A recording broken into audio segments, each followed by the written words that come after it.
So this is what you've become? Rickle's voice dropped into the room like a stone. Not loud. Not angry. Just tired. The kind of tired that tells you the hurt started long before the words did. Amala didn't answer. She just stood there in the dim hallway, one hand still pressed against the doorframe as though she wasn't sure whether to walk in or walk out. The evening light behind her drew a thin halo around her silhouette, soft but deliberate, like the world was giving her a moment to breathe before everything collapsed. On the table between them sat the torn letter. The one neither of them had planned to read today. Rickle's gaze flicked toward it, then back to her. There was no accusation in his eyes, just a quiet, unspoken question, "Why didn't you tell me?" But Amala wasn't ready to answer that, not yet. Not with how raw everything still felt. "I didn't become anything," she finally said, her voice steady but thin around the edges. "I just stopped pretending." The silence that followed wasn't hostile, it simply weighed on them, heavy with all the things they had never said aloud. The things they had both buried to keep the peace. To survive. To make it through another day in a house where their feelings were never invited to speak. Rickle stepped closer, the floorboards creaking underneath his slow, measured pace. He looked older than she remembered, not in his face, but in the way he held himself, shoulders slightly hunched like someone carrying a load no one else could see. "You should have trusted me," he said softly. Amala blinked, and for a split second her composure cracked. Not enough to fall apart, just enough for him to notice. And that, somehow, hurt more than a scream ever could. "I did," she whispered. "Once." The words hit him harder than she intended.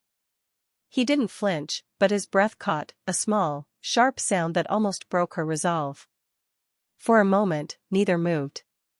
Two siblings standing in the ruins of something they both thought would last forever. And then Rickle glanced back at the torn letter, the one that revealed far more than either of them were ready to confront. What it said would shatter the illusion of their childhood, and expose the truth neither of them ever dared speak. What he told her next would change everything. Rickle lowered himself into the chair beside the table, the torn letter resting between them like a fragile piece of evidence. He didn't touch it. Neither did Amala.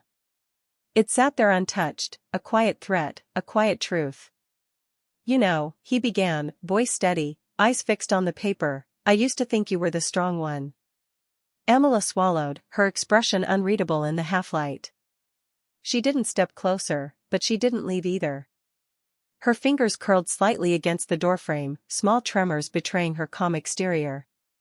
Rickle exhaled slowly, not in frustration, but in the kind of control people practice when they're afraid of saying the wrong thing. "You always handled everything," he continued. "The fights. The silence. Mom's moods. Dad's absence. You carried all of it like it didn't leave marks." Amala's jaw tightened at the word marks. Shadows flickered across her face, hints of memories she had spent years trying to bury.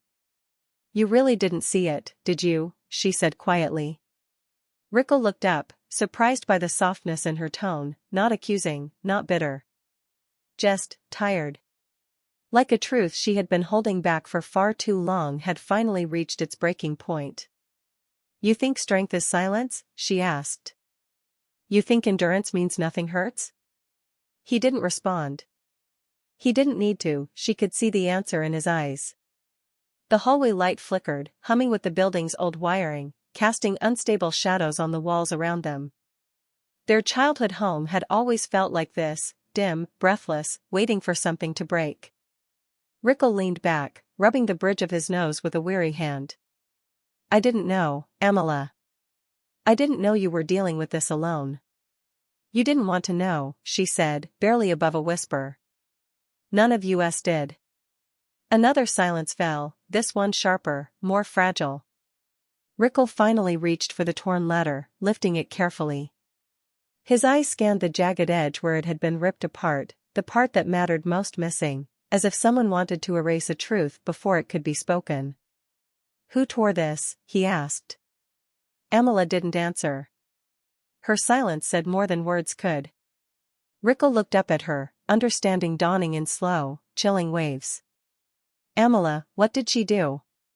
Her breath faltered, a tiny, involuntary crack in her armor. Because the truth he was about to hear would make everything far worse than he imagined. Amala stepped into the room at last, closing the door behind her with a soft click, a sound far too gentle for the weight it carried. Rickle watched her, his fingers still resting on the torn letter, as though anchoring himself to the one piece of truth he had left. She didn't sit. Didn't pace. She just stood beside the table, shoulders squared, eyes steady, the same way she used to stand when their mother demanded explanations she never deserved. It wasn't supposed to reach you, Amala finally said. Rickle's brows knit. The letter? She nodded once. He let out a low, almost disbelieving breath. So she tried to hide it. Not tried, Amala corrected softly. She succeeded. 4 years. Those words hit him like a sudden shift in gravity. He looked down at the paper again, as though it might rearrange itself into something that made sense. Amala's eyes drifted toward the window, to the fading daylight casting long, reaching shadows across the floor. Shadows that looked uncomfortably familiar. Shadows shaped by the same walls that had raised them. She tore this because she didn't want you to know what she did, Rickle said, voice tightening. Amala didn't confirm it. Didn't deny it. She simply breathed, slow, measured, like she was holding back a storm. Rickle straightened in his chair, his expression shifting from confusion to a low, simmering concern.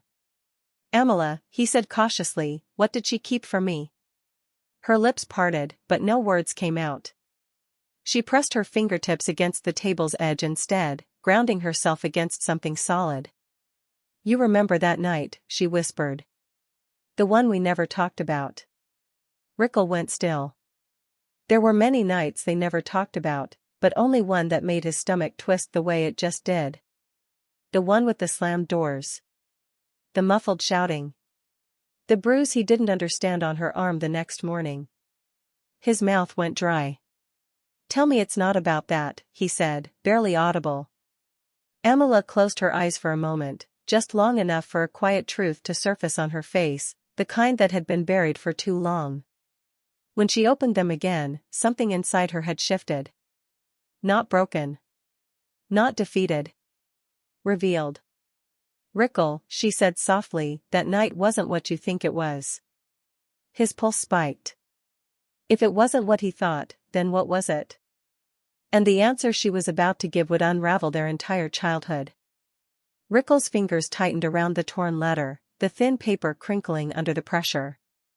Then tell me, he said quietly. Tell me what it really was.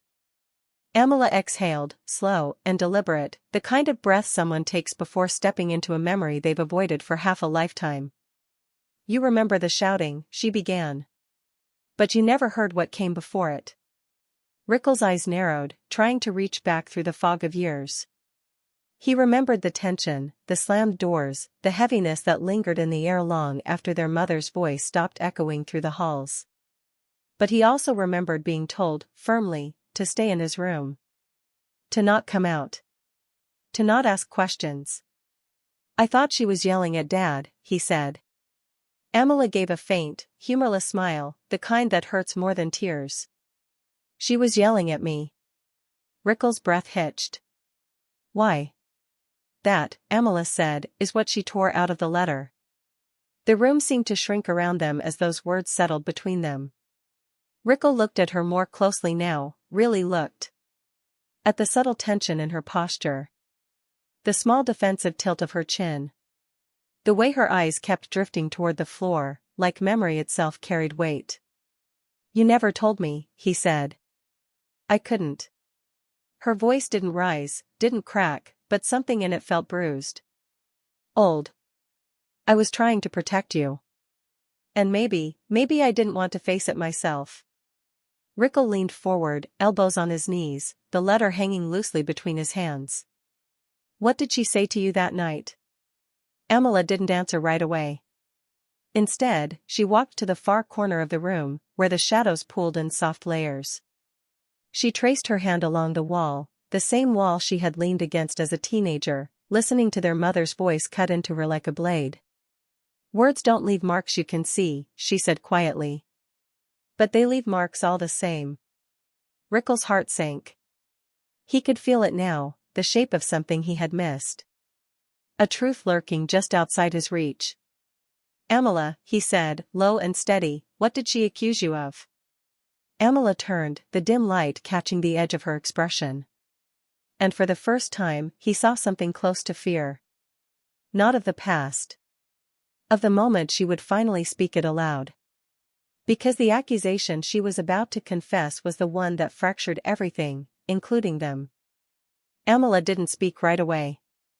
She just leaned her back against the wall, sliding down until she was sitting on the floor, knees drawn loosely, hands resting in her lap. A posture that looked almost peaceful, until you noticed the way her fingers curled, tense and guarded. Rickles slowly lowered himself to the floor across from her, leaving the torn letter on the table behind them. For once, he didn't push. Didn't demand. He simply waited, letting the silence settle between them like dust, delicate, dangerous, waiting for the slightest movement to disturb it. "When she came into my room that night," Amala said finally, "she didn't come to check on me. She came because she'd decided something she believed without ever asking me." Rickle felt the first chill crawl up his spine. "She thought I'd turned you against her." The words dropped like stones, not heavy, but precise. Rickle frowned, confusion flickering across his face. "Against her?" "Amala, I was 12. You were what, 14? Why would she think?" "Because I was spending more time with you," Amala cut in gently. "Helping you with homework. Walking you to school. Making sure you ate breakfast." She said I was undermining her authority. Rickles' breath stilled. He remembered those years. He remembered clinging to Amala like she was the only stable thing in the house. He remembered the way she used to shield him when the arguments got loud, how she'd take him outside, down the street, into the small park where the world didn't feel like it was collapsing. "She told me," Amala continued, voice steady but edged with something fragile, "that I was stealing her role. That I was making her look weak. That I was poisoning you with lies about her." Rickles shook his head, disbelief hardening into something darker. "You never said a single bad word about her." "I know." A small, exhausted smile. "And that's what made her angrier." A long silence stretched between them. This wasn't the whole truth, he could feel that. There was something deeper buried underneath, something that tied directly to the missing piece of the letter. "Amala." Rickle leaned closer. "What else did she accuse you of that night?" Amala lifted her gaze to meet his, and for the first time, he saw tears gathering, not falling, just waiting, the way old grief waits for permission to be acknowledged. "She said I ruined the family," she whispered. "And she said you'd abandon me once you knew the truth." Rickles' pulse kicked. "The truth about what?" Amala's breath trembled, the first crack in her composure. Because the truth she hadn't yet spoken was the one that would expose everything their mother worked to hide. "You said." Rickle felt the temperature in the room shift, not colder, not warmer, just different. He leaned in, elbows resting loosely on his knees, trying to read her expression the way he used to when they were younger, and she hid her bruises behind forced smiles. "Amala," he said softly, "what truth was she talking about?" Amala looked down at her hands, studying the faint crescent marks her own nails had left in her palms. She opened her mouth once, closed it, then took another breath, the kind people take when they're choosing their words like stepping stones over deep water. She said, Amala began slowly, that everything that went wrong in that house started with me. Rickles' brow tightened. "That doesn't make any sense." "It didn't to me either," she said. "Not at first." Her voice was steady, but her eyes carried a shine that caught the dim hallway light, turning it into something almost fragile. "I was a child," she continued. "Barely 14. But she looked at me like I was an intruder. Like I'd grown into this threat she couldn't control. And once she decided that, there was no fixing it. The words sank into him like cold water. He remembered that look, not aimed at him, not directly, but at the world in general. A mixture of bitterness and accusation, as if everyone was conspiring against her. But he had never imagined she'd turned that on Emily so young. "What exactly did she think you did?" he pressed gently.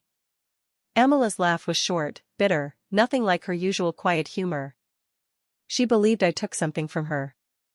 Something she thought she deserved more than I did." "What something?" Emily's eyes met his, steady now, clear, almost too calm for the weight they carried. "Her place," she said. "Her control. Her image. Her story. She said I was becoming the daughter she wanted to be." Rickle stared at her, stunned into silence. But that wasn't the whole truth.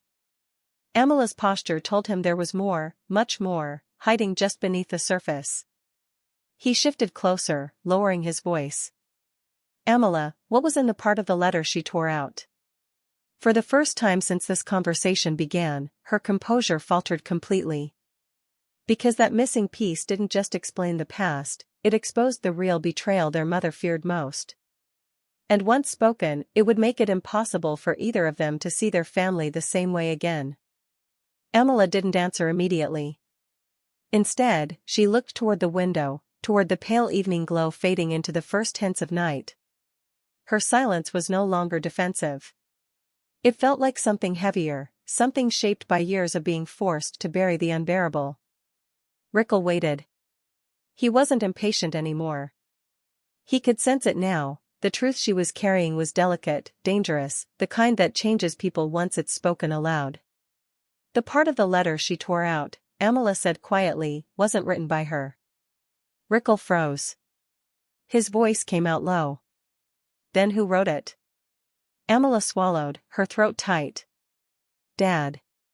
Rickle's breath caught in his chest. Their father, distant, silent, emotionally absent. A man who floated through their childhood like a shadow that refused to touch the ground. He never raised his voice, never raised a hand, but he never raised them, either. "He wrote it to me," Emily continued, her voice barely above a whisper. "When I was 17. Rickle's pulse quickened. "He left a letter? Why didn't I know about it?" "Because she hid it," Emily said. "She found it before I did. Tore out the page that mattered. Left the rest like a warning." Rickle shook his head slowly, trying to piece together the fragments. What could Dad have written that she'd be so afraid of? Emily gave a small, pained smile, not bitter, not sarcastic. Just tired. She wasn't afraid of him. She was afraid of what he said about her. Rickle's heart dropped. The missing piece. The page their mother destroyed. The truth buried for years. "What did he write?" he asked, voice steady, controlled, like he already sensed the answer would cut deep. Emily looked at him then, really looked, and something in her eyes softened, as though she'd been waiting a long time for someone to be strong enough to hear it. "He wrote," she said slowly, "that he was sorry he didn't protect us. That he saw what she did. That he knew what she became." Rickle felt the air leave his lungs. That alone was enough to unravel everything they'd been taught to believe. But Emily wasn't finished. "Rickle." Her voice trembled, just once. "There's something else he wrote. Something only you were never meant to see." He leaned forward, breath tight, heart pounding. "What was it?" Emily closed her eyes, not to hide, but to steady herself. Because the next sentence she spoke would reveal the very secret their mother destroyed a page to keep hidden. When Emily opened her eyes, the room seemed to shift with her, the air thicker, the silence tighter, as though the walls themselves were waiting for what came next. Rickle didn't move. His posture was steady now, but something in his expression had sharpened, a quiet readiness, a willingness to hear the kind of truth that reshapes entire histories. "Dad wrote a line," Emily began, her voice measured, controlled. A single line she couldn't let survive. Rickle's heartbeat drummed against his ribs. "What was it?" Emily's gaze flicked toward the torn letter on the table. He wrote that he finally understood why I protected you more than I protected myself. Rickle blinked, confused. That's why she tore it out. No, Amala said softly. That was just the beginning. The shadows in the room deepened as evening slipped into night, and the faint hum of the house filled the pause between her words. She didn't want you to question anything, Amala continued. Not her decisions. Not her stories. Not the way she shaped everything we believed about ourselves. Rickle felt a cold clarity forming in the back of his mind, a realization still too incomplete to grasp fully.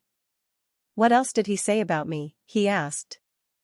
Amala hesitated. Not out of doubt, out of care.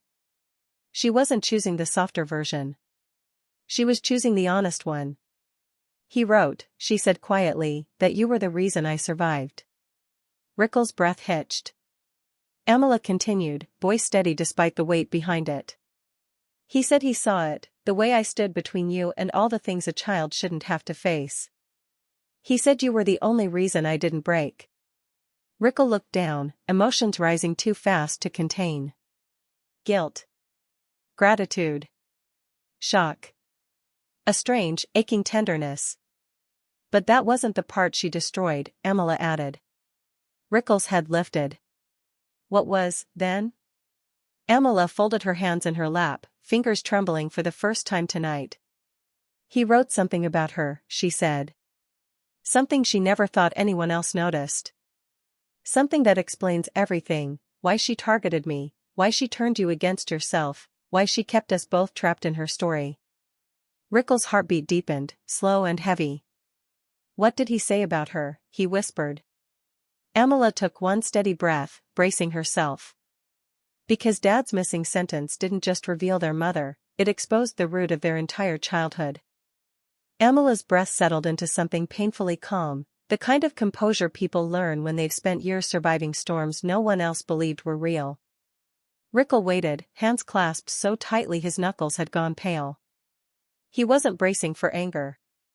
He was bracing for truth, the kind that doesn't raise its voice, but lowers the ground beneath your feet. Dad wrote, Amala said quietly, that she needed someone to blame for her life. The words landed with a soft thud, quiet but devastating. Rickle exhaled slowly. That sounds like her, he murmured.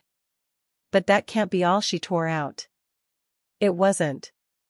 Amala shifted, pulling her knees close, as though grounding herself against invisible gravity. He wrote that the reason she targeted me was because I looked like the version of herself she could never become. Rickle froze. Amala continued, her voice steady but hollowed by memory. He said she saw her own failures in me. Her regrets. Her potential, the one she lost, the one she abandoned. And instead of facing that mirror, she broke it. Rickle felt something inside him twist, not anger, not yet, but the quiet beginning of it. A slow heat gathering in places long numb. That's why she blamed you for everything? He asked. Amala nodded. And that's why she hated that I was close to you. She thought I was building a world without her, one where we didn't depend on her mood, her approval, her stories. Rickle looked away for a moment, staring at the window where night had fully settled. He remembered every cold morning, every silent dinner, every time their mother's disappointment filled the room like smoke, thick, suffocating, unspoken. Amala. His voice tightened. She made you responsible for her own life. She made us both responsible, Amala corrected softly. Just in different ways. The house creaked around them, old wood shifting with the night air, like the memories embedded in its walls were waking up. But, Amala added, that part of the letter, the part where he explained her bitterness, that wasn't the line she destroyed. Rickle turned back to her, pulse rising again. Then what was? Amala held his gaze for a long moment, her eyes glimmering with something deeper than fear, truth, waiting. Dad wrote something else. Something about what he saw her do. Something she never wanted us to know. Rickle leaned forward, breath caught, every muscle still. What did he see? He whispered. Amala's next words came out soft and shattering. Because what their father witnessed wasn't just cruelty, It was the beginning of everything that broke their family. Amala didn't move. Didn't look away. She held Rickles' gaze with a calmness that felt almost unreal, the kind of steadiness people learn only after surviving the kind of truth that changes their bones. When Dad wrote what he saw, she said softly, he didn't describe it like an event. He described it like a pattern. Rickle felt a faint tremor run through him. What pattern? Amala's fingers tightened around the edge of her sleeve, knuckles paling. He wrote that he'd been watching her for years. Watching the way she treated me when no one else was around. Watching the way she spoke to me, or didn't speak. Watching the way she pushed responsibilities onto me that weren't mine to carry. Rickles' jaw clenched, a slow, controlled motion. He said, Amala continued, that it wasn't discipline. Or parenting. Or even anger. Her voice lowered.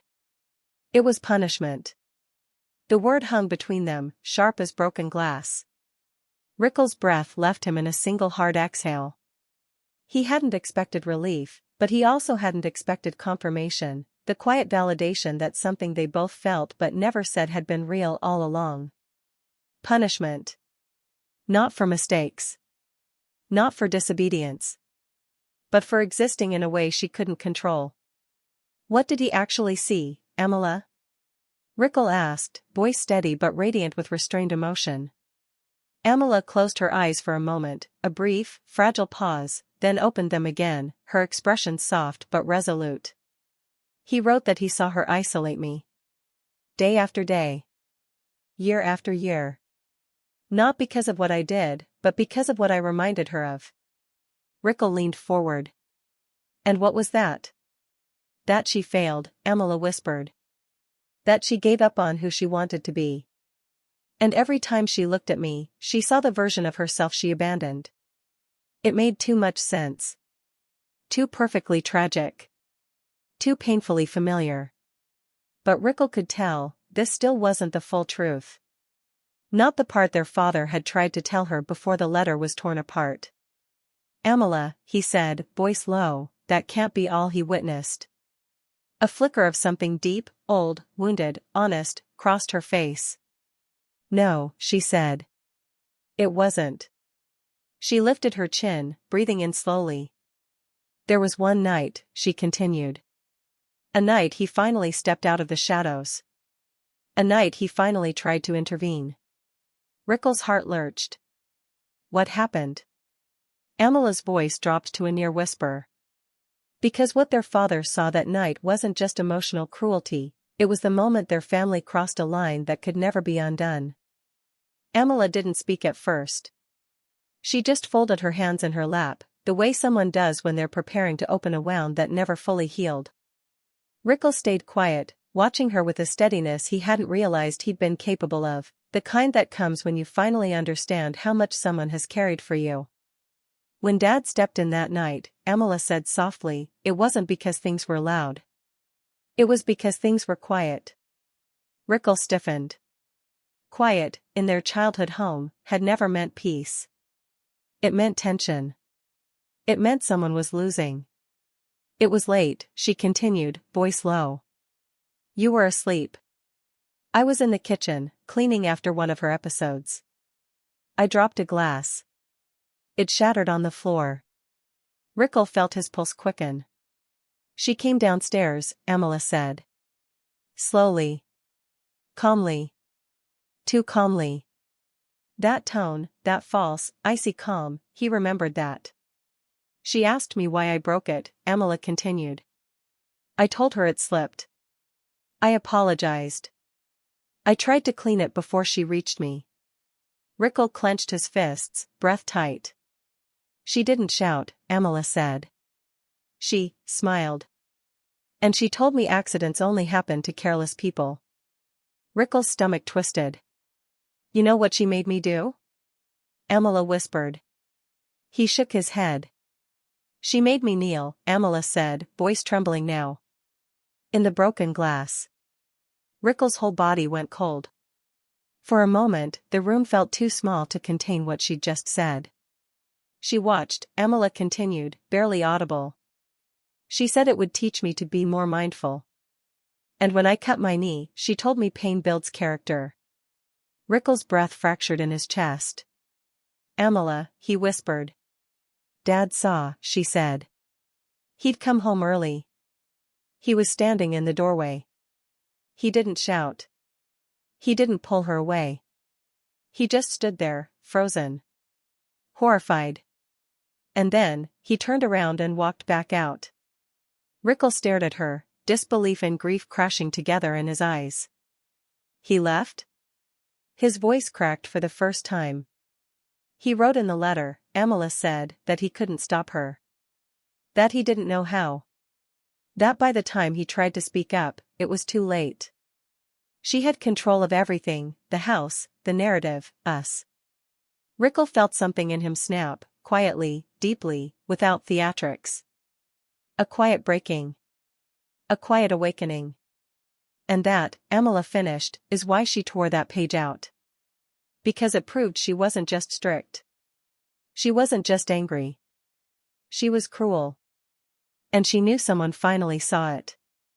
Silence swept the room, heavy and electric. Rickles inhaled, slow and deliberate, a breath edged with something new. Not rage. Not shock. Resolve. Because now he understood. Everything. And now he knew exactly where the revenge was meant to land. What he said next would decide the fate of their family, and begin the final reckoning. Rickles didn't rush to speak. He just sat there, shoulders steady, eyes lowered, as though he were feeling every word Amala had carried alone. And when he finally lifted his gaze, something in him had changed, quietly, decisively. Amala, he said, voice low but unwavering, we're not going to let her write our story anymore. It wasn't anger. It wasn't vengeance for the sake of pain. It was clarity, the kind that arrives only after the truth strips a person down to the bone. Amala blinked, startled by the calm certainty in his tone. Rickles stood slowly, the weight of their childhood seeming to fall from his posture as he rose. For years, he said, she convinced us we were the problem. That we were ungrateful. Weak. Divided. He shook his head softly. But we were never the problem, Amala. She was. Amala's breath trembled, but her eyes steadied on him. What do we do now? She asked. He looked toward the torn letter, then toward her, the sister who had shielded him from storms she should never have faced alone. We tell the truth, he said. Not to hurt her. Not to punish her. But to free ourselves from her story. Amala swallowed. She won't admit any of this. She doesn't have to, Rickles replied gently. The truth doesn't need her permission. A long silence followed, softer than all the others, not heavy, not painful. Just full. Full of all the things that had been hidden, and all the things ready to rise. I'll stand with you, Rickles said quietly. Every step. Every conversation. Every confrontation. You're not carrying this alone anymore. Amala's eyes glistened, not with old hurt, but with something lighter. Relief. A release that had been waiting years for the right moment, the right witness. She rose to her feet, steady and composed, the way survivors stand once they realize they no longer need to hide. What happens when she realizes we're not afraid anymore? Amala asked. Rickles gave a small, calm smile, the kind that carries certainty without cruelty. Then she'll finally see what she created, he said. And what she can't control. Outside, the night pressed softly against the windows, but inside, something had shifted. The room felt taller. The air felt clearer. The past felt smaller. Amala exhaled, long, slow, freeing. And together, they stepped forward into a story that finally belonged to them. Because sometimes the quietest truth is enough to bring an entire kingdom of lies to its knees.